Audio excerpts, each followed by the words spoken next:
one reason why it was a great thing that Instagram went down yesterday. Why is that? That many people less that could send me a DM saying, "Can you check out my music and give me feedback?" I still got those.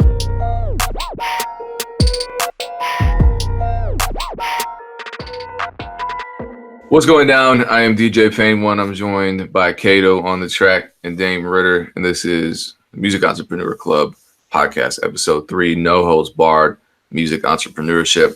We're back. Instagram is back as well. It was down last week, and that made us all join Fan Connect. So shout out to them.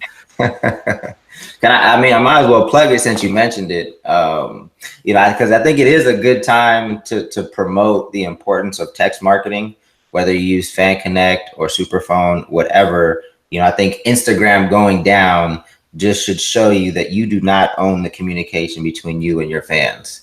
And if you did, it would be very valuable. So I think it's very important to get phone numbers and email addresses so that you can always reach your fans no matter what Instagram or Facebook does, whether they're going down or whether they restrict your reach with their algorithm. You want to own the communication with your fans. So the Music Entrepreneur Club, we use Fan Connect.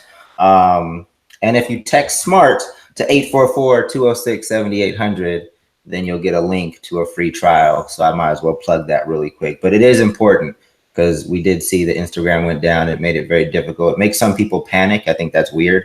But if Instagram did go down and you did need to get a message out to your fans, you can use a service like Fan Connect to text them and know that they'll get the message, whether Instagram is up or not. So might as well plug that. Well, I think we're all going to have these moments of panic when social media starts restricting our access to the people who follow us, who subscribe to us, who like us.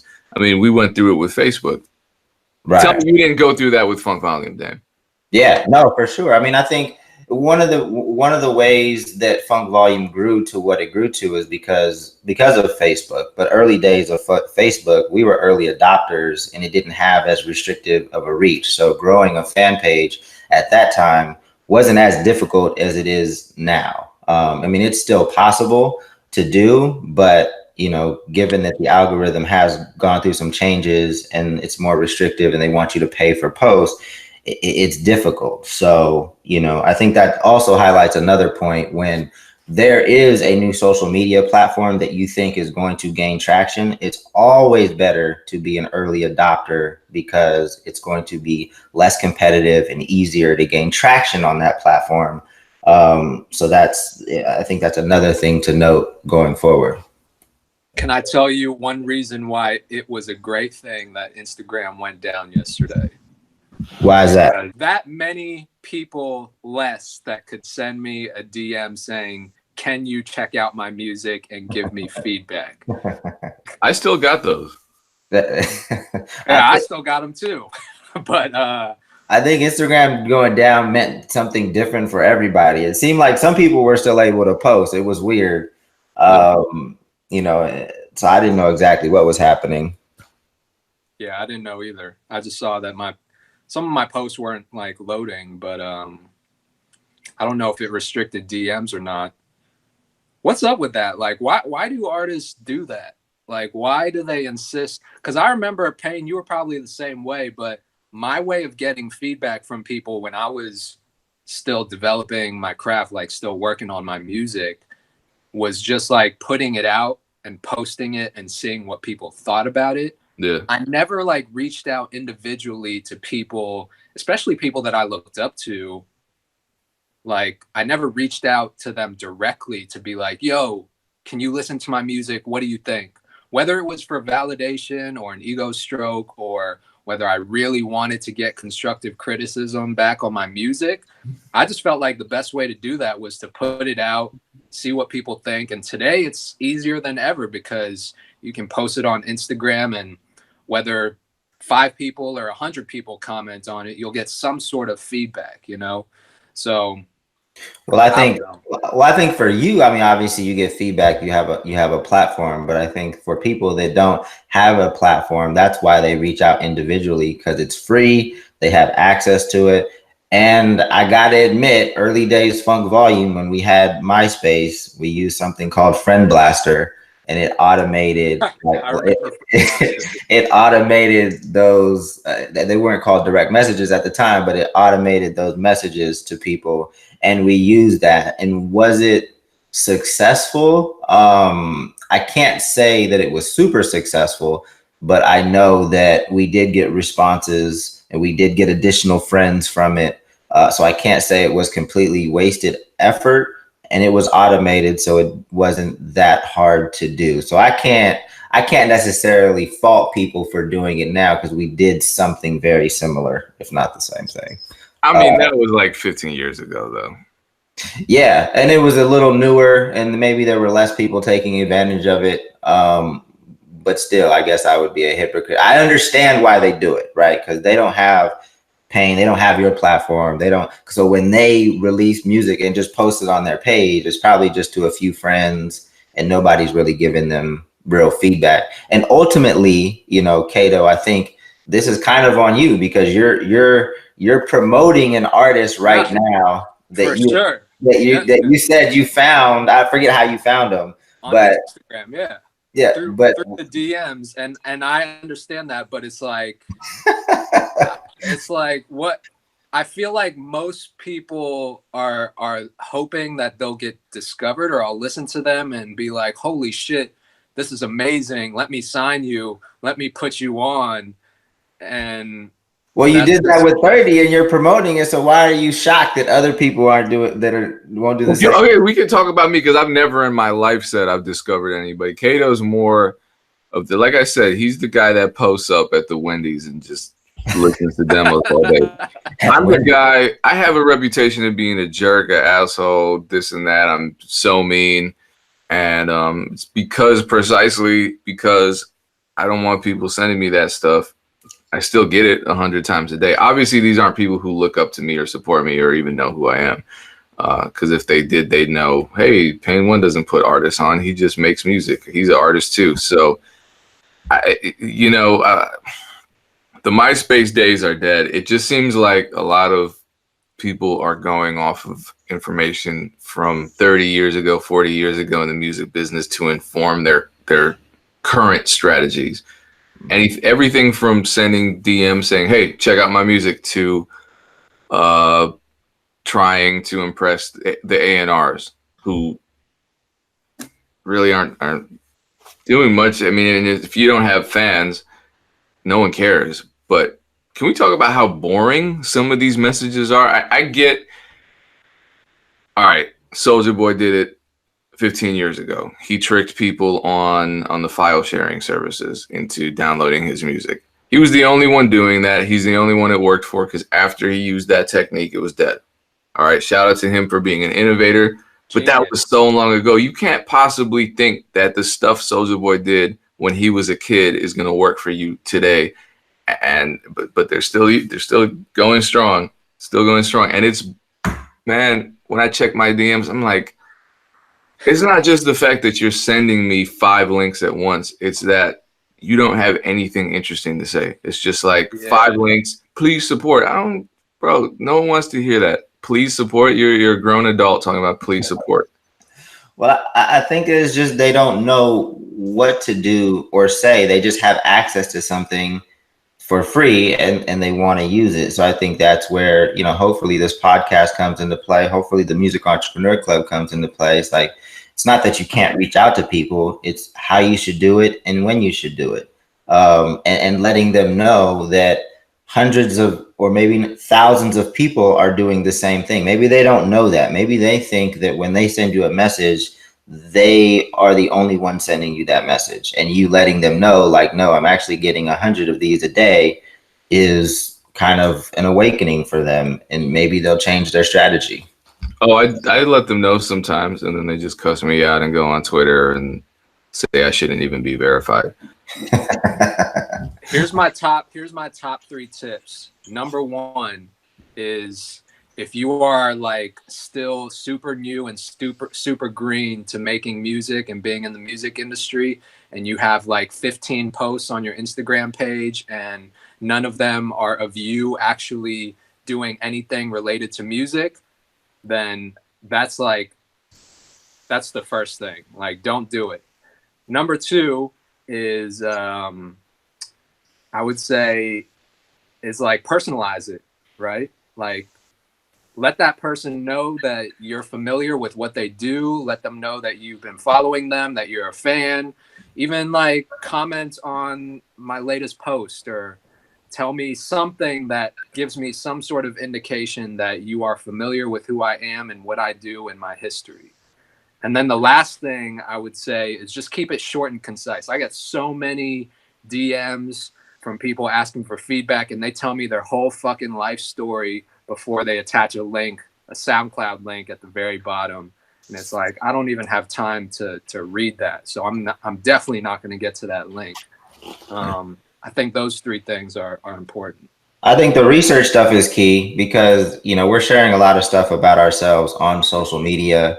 I know a lot of people know, like, for example, that I love Boyz II Men. Like, that's my favorite R&B group. So if somebody's saying it was like, dang, people compare me to Boyz II Men, I would probably click it. So it's that type of stuff that, could differentiate your message from the next person that's just saying, hey, I'm dope, check out my music. Yeah, I mean, is that too much to ask? Sometimes it does really seem like too much to ask. And it's not just from individuals, it's from you get a lot of pushback from the entire, not the entire, but a fair percentage of the unsigned artist community when you say things like, hey, don't send me a message asking me if I rap. Don't send me a message asking me to sign you when I'm just a producer and I don't have a label. Don't send me a message asking for management when I'm not a manager and it clearly says what I am in the bio. And people are like, oh, you don't want to help anybody. It's like, all right, man, that conversation is over with. I think it goes back to Dame being Dame and saying this game isn't for everybody. Well, it's not only that. I mean, it is frustrating at times seeing what some people do, but we have to remember that, music doesn't have a structured path, right? We would never see this in any other industry, this level of unprofessionalism in any other industry, because there is a clear path to getting to becoming an investment banker or whatever. So a lot of these young people are just jumping in this without any type of training or structure or, sometimes common sense. So that's to be expected for a career path that doesn't just have like a structure. There's no school that you have to go to. There's no certification that you have to have. So you're going to get people all over the place. So as frustrating as it is for us sometimes, it is important to remember that, I guess. Yeah, that's why I think a job as an independent musician is one of the hardest, because there is no structure. You got to give yourself the structure. And it's not like these other jobs, but you don't want these other jobs if this is what you want. So you just gotta learn. Even people that can have a 9 to 5 are going to learn from that experience. Just having to be somewhere at a specific time, actually having to spend 8 hours working on something, because I think a lot of people that poo-poo a 9 to 5 or just poo-poo structure in general have a hard time establishing it for themselves, because a lot of artists think they're working 8 hours on something, but they've never worked 8 hours on anything. They don't even know what that feels like. And they're probably not working 8 hours. They're probably working 30 minutes or an hour, but they're grinding, according to them. So I'm a big fan of structure. I've had a lot of it, so I'm used to implementing structure, but that's what most, if I would say, all artists need. But a lot of artists think that once they get signed to a label, there's the structure, and they're kind of right and they're kind of wrong. I know there was a bit of news. I can't wait for you to talk about this, because it seems like you're just a pressure cooker full of dynamite on this topic. No, well, I hope I don't let you down, but I mean, my topic. Don't let me down. It's that easy. One of the topics that I wanted to talk about was, I saw a recent Instagram post from an artist named Fora, and he was it looked like signing paperwork that would get him out of his deal. And he gave kind of the general, the stereotypical, no more holding me back, no more label, he just kind of blamed situations on the label. And I think that's just so tired in this day and age when we have so much access to information. We have the lines of communication with artists that are in deals, that had been in deals. They're open. You can reach out to people. So to me, like, getting yourself in a label situation and then blaming the label when things don't go right is very predictable and immature, right? Like, you should know what you're getting into at this point, because there's so many stories about this, and you can reach out to so many artists that are in these situations, and there's just so much information available. But I will say this, like, isn't a lot of, when you sign to a label or sign any kind of agreement, whatever the other party promises, isn't a lot of that just based on what they tell you and not necessarily what's in the agreement? Like, I understand some artists might sign a contract to deliver a certain number of albums, but it's not like the label is putting in there, we will 100% promote you on so-and-so platforms. And like, a lot of that is just talk, isn't it? Yeah, because they'll tell you they will. Well, here's the thing, like, there's often, at the end of the day, sometimes the artist is more to blame, sometimes the label is more to blame. We never really know on the outside looking in which one is more. We just know that the artist has a bigger platform to tell their story. We know that fans are more inclined to believe the artist because there's an attachment to the artist and not the label. And just historically, the more the skepticism has been placed on the business people because of stories that we heard. So when you get into these situations, there's expectations on both sides. And sometimes the label doesn't meet theirs, but oftentimes the artist doesn't meet theirs, right? They don't have, because you still need to have a structure as a team separate from the label to get the things done that the label needs from you, whether it's the music, whether it's, showing up for interviews, whether it's getting videos done. And if you're not handling your business on your end, it's hard for the label to meet their expectations because they need you to meet them halfway. But I think at the end of the day, we don't know with these situations, like, who's not keeping up their end of the bargain, because the labels are never going to come out and like tell what happened. The artist is. So the artist knows that they have free will to make up the story, and they're not going to say like what they did wrong in the situation, right? I've never heard an artist that's mad at a label say, the label did X, Y, and Z, but also I was late to meetings. I failed to turn my album in on time. And that's why the label didn't do what they did, right? We never hear that. It's only what the label did wrong. And I know for a fact, without, exposing people's business, that a lot of these artists aren't keeping up their end of the bargain. I mean, I'll expose my own business, but I've only had one direct label artist kind of deal. And I think what people forget is, we always characterize labels as these machines. Once you get into the label, it's just this machine that's moving forward.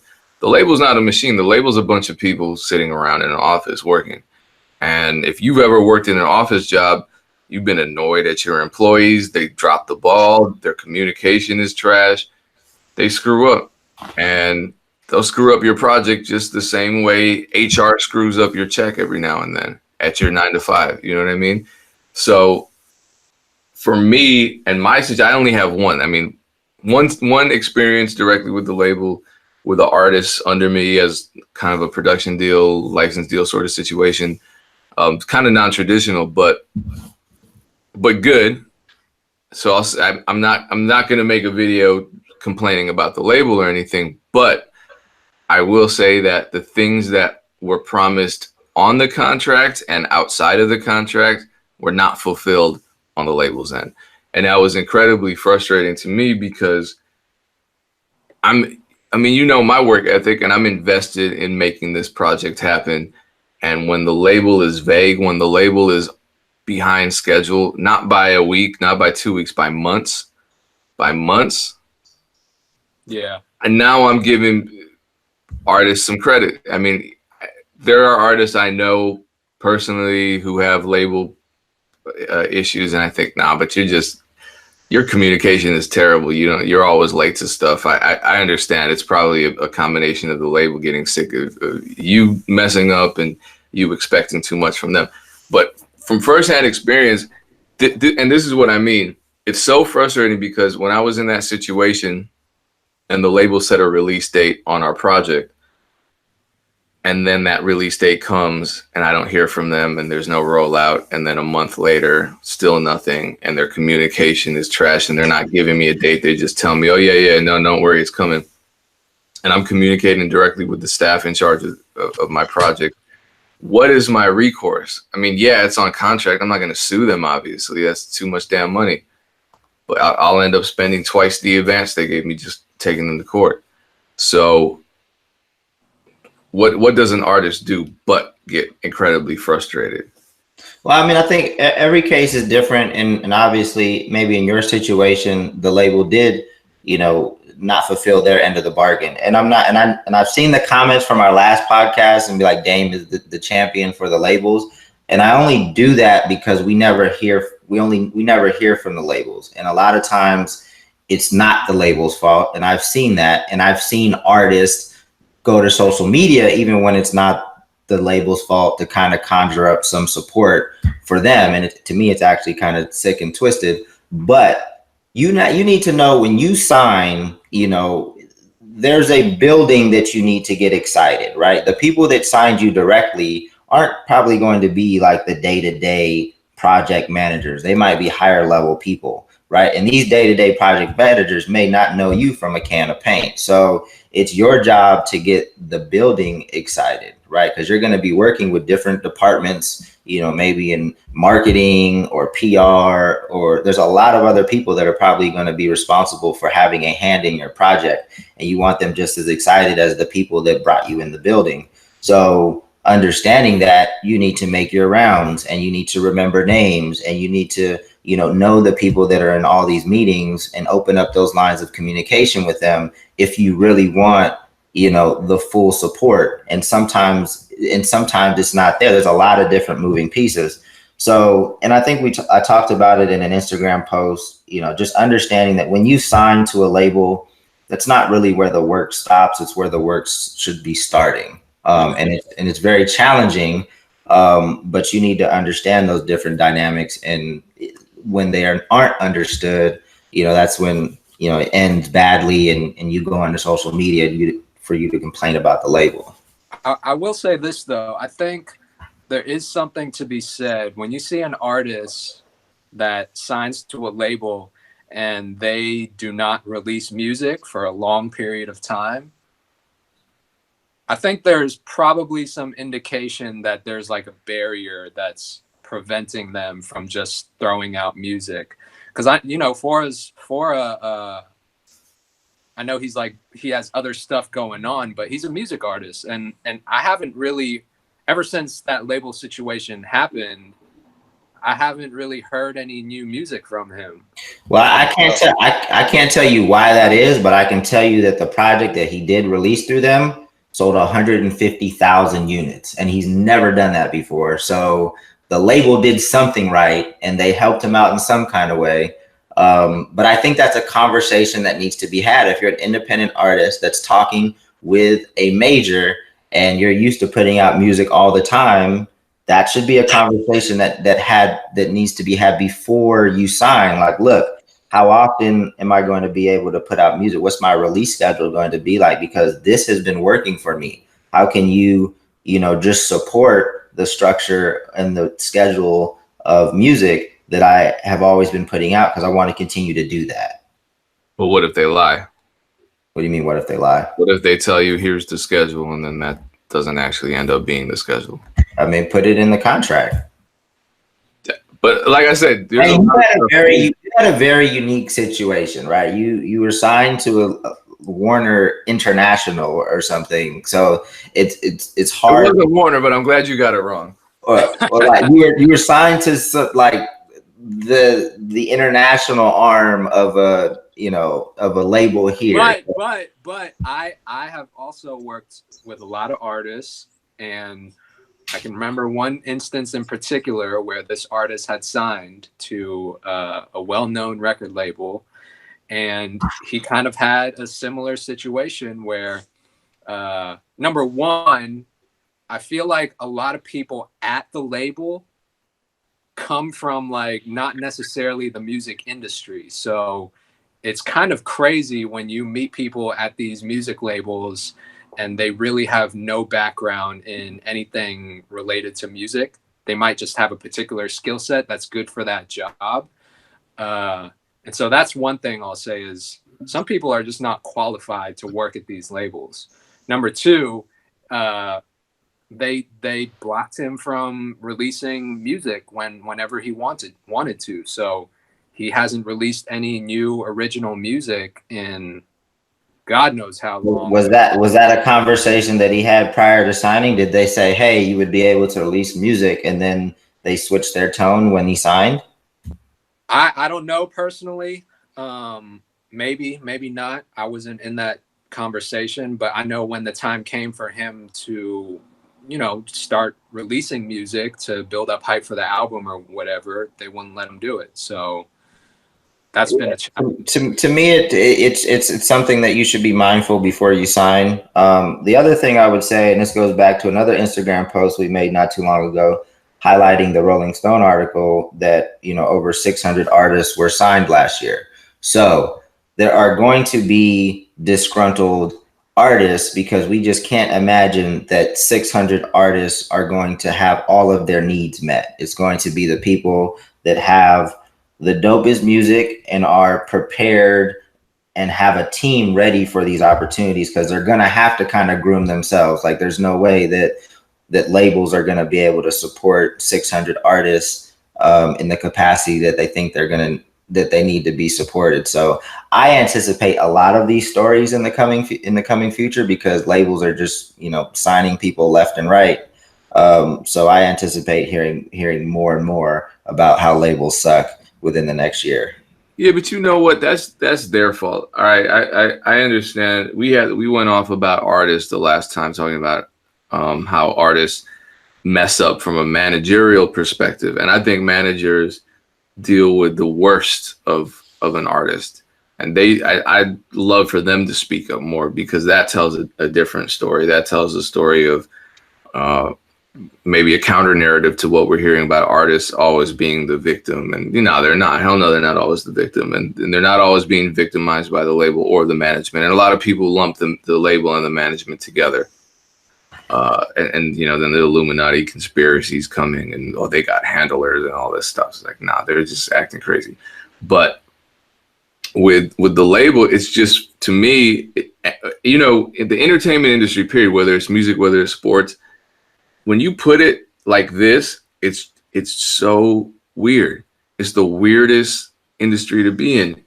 These companies will actually hire you to exploit your talent, and then hit the pause button on that very thing they hired you to do. It happens in sports. It happens in music. I don't play sports, so I don't know the specifics. But with music, you sign a deal with a record label. Their job is to exploit your talent, and then you end up with going a whole year without releasing any music. So there's no exploitation of talent. It doesn't make sense. Yeah, I mean that's never made, in those situations, that's never made sense to me either, because just my experience running an independent label, like if we did sign somebody, like we want to get them to a point where they're profitable as quick as possible, because we just invested in bringing this person on. So I know that there's any number of things that could prevent music from coming out. For example, there could be situations where an artist is brought through the door of a label from a specific A&R. Somebody recruited them, they signed them, and then that A&R got recruited to another label. So now the person that brought you in is no longer in the building, and you don't really have that support. So you're kind of just left floating. And because the people that are in the building are covering their own ass, trying to make the people they brought in successful. And that could be a small percentage of what can happen. I mean, any number of things can happen, and the blame can fall on, any number of people. But I think going back to just my broader point, as the fans, we just don't know what did happen. And we typically only hear from the disgruntled artists because they have the microphone and they can tell you whatever the hell they want. I would just like, if I could change anything about the label system, I would like there to be some kind of internal channel through which the artist signed to the label can release music. Just on some kind of consistent basis, and it's streamlined. Obviously, when you're signing 600, 700 artists a year, every rollout's not going to be big, but you're choking out an artist if you don't. I'm not saying this is happening all the time. Some artists just say, you know what, let the label get mad. I'm going to drop my own music. I don't care what they say. And I've seen this happen on an independent level too, not just with majors. I think the narrative is that major labels are evil and independent labels are here to save you. And I've seen way worse stuff going down within the independents than the majors. But I just feel like once you sign to a label, there should be some kind of internal mechanism, even if you're not a priority, to get your music out there on some kind of consistent basis. And that should be a service offered to everybody who's signed to that label. It's like when you go to an office job, there's a drinking fountain and a working bathroom there because you're there 8 hours a day. Right. That's just something you need to do. That makes sense. At a label where you get signed, there should be some mechanism for you to release music, because if you don't release music, your fans aren't satisfied. They end up abandoning you, and now the label can't work with you, and now you can't work for yourself if you end up leaving the label deal because you've lost all your fans simply because there was no mechanism for releasing music, which is your job, which is why they signed you to begin with, because of your music and your fans. But we're talking about that like it's the norm, right? But I don't believe that it is, because for a while, we were hearing about how people were getting signed and it was like cool for them to play like they were still independent, right? And they did that so they can still release music the way they had been releasing music, even though they were signed, because that's what the label wanted them to do, right? So in those situations, they were encouraged to put out music in the same fashion that they had been putting it out because it was working and it was creating more of a, organic and like underground, rapper buzz. And that was part of the major label strategy. Yeah, and that's for the artists who were so astronomically successful that the label already had a vision for them.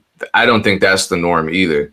And we have to face the unfortunate reality that, as you said, Dame, if they are, based on that Rolling Stone article that came out, signing up to 2 acts a day, you do the math, that's almost 800 a year. There's no way even half of those artists are going to be dropping music consistently. I don't believe that. Well, that's a terrible ratio.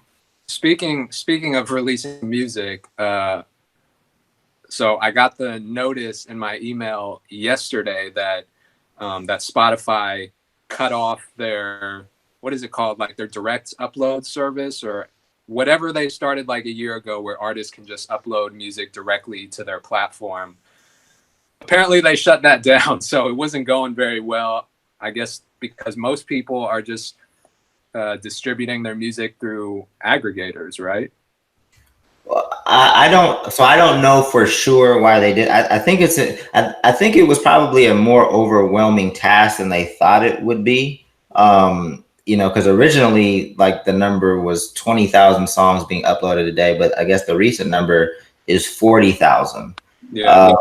And if they are responsible for, making sure that there's no copyright violations, it can, like, it seems like a simple thing to do, like, oh, let's just have it blow right through and it go automatically on Spotify. But I think it can get them into a lot of legal trouble if there's stuff that keeps going up. That's, you know, there's copyright violations or songs that aren't, you know, there's songs being uploaded that aren't that artist. Like, it's probably a mess that they didn't really understand that they were getting into without that much upside for taking on the task. That's true. Is that going to affect artists that much? I mean, if people are already willing to pay the $20 for the distro kit, or they're able to just do it all for free through a service like a Muse or something, I don't even think, honestly, because there was a certain name for that, and Spotify never released it to the public. It was still in beta, wasn't it? Right. Well, all I know is that I was going through, just like, one of our sponsors is Song Trust for this upcoming tour, and I was on their IG story yesterday, and they had a poll up that said, "Are you affected by the recent Spotify shutdown of their direct upload service?" And I wasn't, so I clicked no, and then it shows you like the results after you take the poll. It was something like 90% of people said no, which tells you like most people are just using DistroKid or TuneCore or CD Baby to upload their music, get their music on these platforms. So I don't think it was as big as when they first announced the service. Like, people were going crazy, like, oh shit, this is gonna be a game changer. But I don't think it was. I thought it would be, just because it would have a domino effect. You know what I mean? Like, maybe all of a sudden this would be the end of aggregators. Suddenly Apple would just say, all right, here's this applications process. You no longer have to have a catalog of 80,000 releases, or whatever it is that prevents artists and really small labels from working directly with the distributors. I thought that would maybe change that. Oh, Spotify's doing it now. Apple has to do it to compete. Now Google has to do it. Amazon has to do it to compete. Well, that would be a pain in the ass if you had to upload your music to all these different. Exactly. Yeah. So maybe. They probably just didn't see much of an upside to it. And you know, maybe the person that championed that, maybe they left the company and the project fell flat. I don't know. They got their ass fired because that shit was a fail. I'm not sure. Payne, did you what? So do we have another topic before we close it down? Well, we're already at 50 minutes, so I don't want to open a can of worms. This is a can of worms. I don't mind if you open a can of worms. That's what the podcast is for, Payne. We'll rename the podcast Can of Worms. That's actually a good podcast name. Dame, you're a genius with the podcast names, man. Even though he hated All Bad. Yeah, All Bad. That was almost the name of the podcast, and then we talked about making it a segment. Now we're about to change it to Can of Worms. I'm gonna ask this, all right, because I think we brought something up before. Probably me. I sound like a narcissist right now, but I think last episode we talked about what the artist's perception of management and label is and what their tasks are. So you'll hear a rapper, and I hear rappers say this all the time, singers, whoever, say, man, I can't wait to get a manager because I need them to book my shows, or I need them to handle my day-to-day. I need them to get me opportunities. Basically, I need this manager to do every damn thing for me, but make music. And then the one task that rappers don't want to deal with, they want someone else to deal with, that blows my mind, is social media management. They want they want to hire someone, not even hire someone, they want that person to do it for free, but they want a manager or a label or an agent or whatever word they come up with to handle their social media, because they don't want to deal with their social media. Or they want to be mysterious, right? I remember this one from the tour. And we got that question a whole lot. We get that question all the time, I think. Whether it's in our sessions, whether it's on tour, whether it's on Instagems, artists want to be mysterious. And to me, I think that's just kind of a cop-out because they don't want to deal with social media. Why? Because it's overwhelming, especially if you go on social media right now and you have 100 followers and no engagement, and you look at other people who are so further ahead. You think, wow, I can't do this. I want someone else to do it. But that's kind of like the whole point of social media. There's the word social in it. So if I have a social media account and Dame is running it, that's not social. I'm being antisocial because I'm putting Dame in between myself and my fans and supporters. That's the craziest thing to me. And it goes back to like the DM thing, Kato. There's no creative. I mean, as musicians, we're creatives, right? I don't want to spend time on social media all the time. I want to make music. I don't want to spend time networking all the time. I want to make music. But creativity is a transferable skill. I think it is. So if I'm creative enough to make a whole album, I should be creative enough to come up with something better than, hey, check out my SoundCloud. Yeah, you would think so. Right? And I should be more creative than good morning, IG.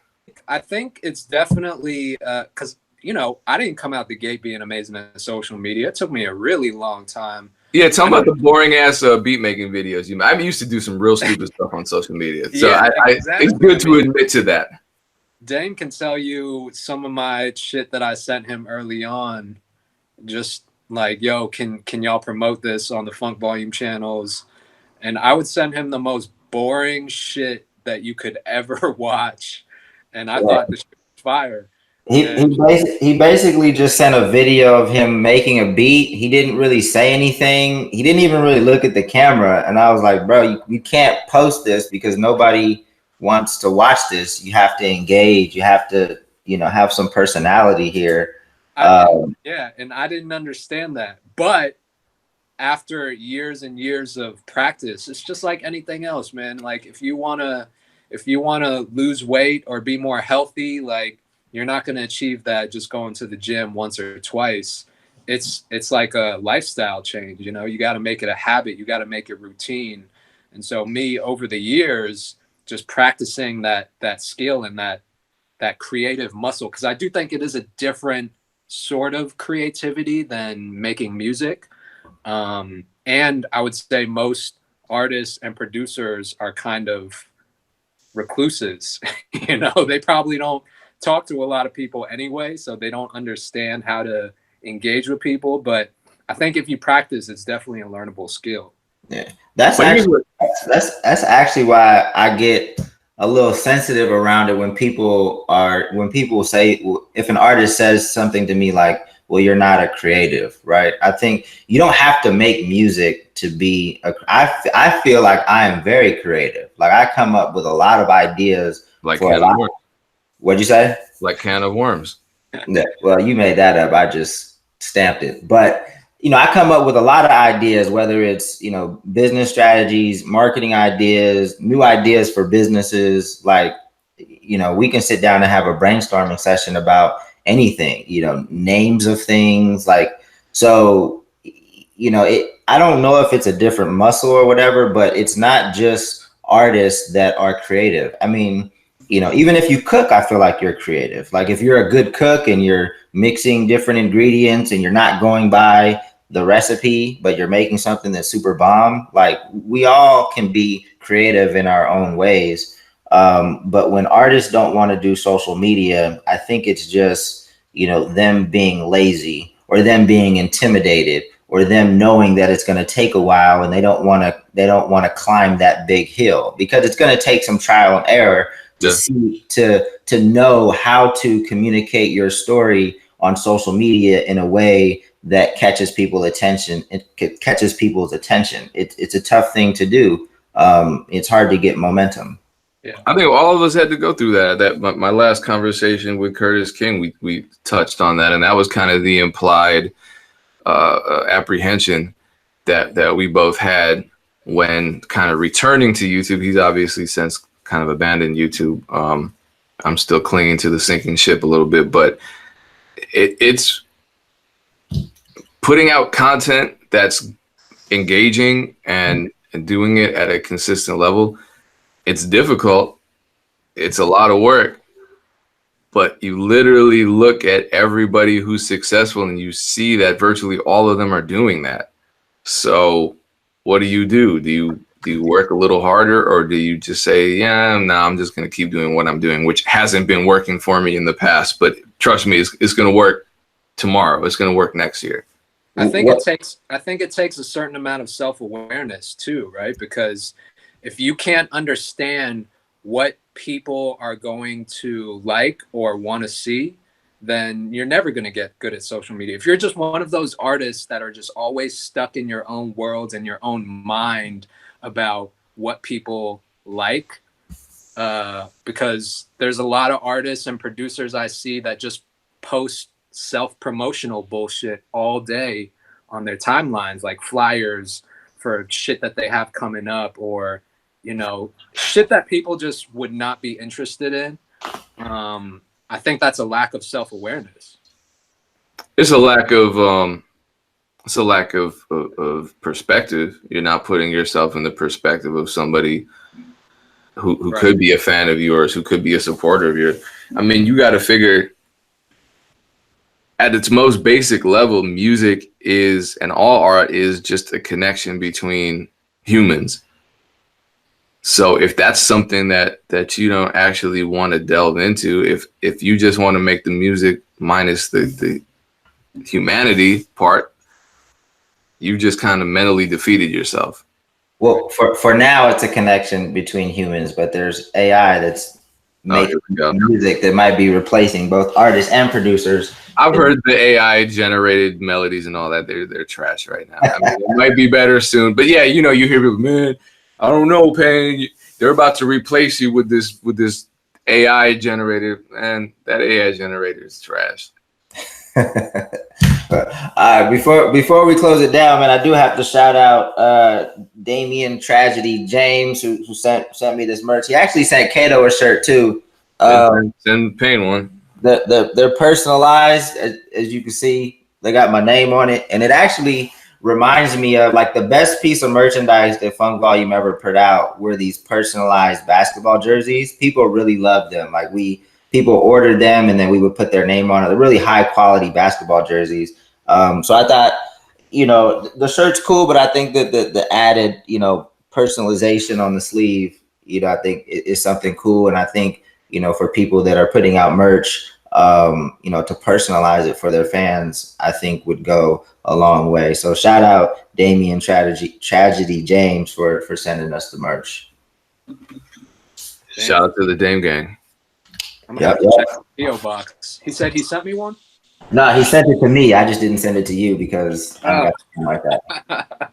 So actually, it's right here. The packaging is kind of cool too. It's like, it comes so it's not wrinkled. I've never seen packaging like that, but it's got your name on it right there. Bam. Damn, that's a one of one right there. Yeah. Shout out to, what's his name? Damien Tragedy.